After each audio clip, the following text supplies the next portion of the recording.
আসসালামু আলাইকুম। আপনি কি বলতে পারেন গাজা ইসরায়েল ইস্যুতে বিশ্বমোড়ল কেন এখনো নিশ্চুপ? তার অন্যতম একটা কারণ হচ্ছে অর্থনীতি।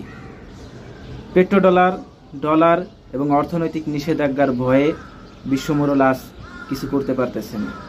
যদি ইসরায়েল বা আমেরিকা বা ইহুদিদের বিরুদ্ধে আমাদের কিছু করতে হয়, তাহলে আমাদের পূর্বপুরুষদের রেখে যাওয়া অর্থনীতিতে ফিরে যেতে হবে। অর্থাৎ স্বর্ণমুদ্রা হবে আমাদের অর্থনীতির মূল মুদ্রা এবং সুদমুক্ত হবে আমাদের অর্থনীতি। ফ্র্যাকশনাল রিজার্ভ বলতে কিছু থাকবে না।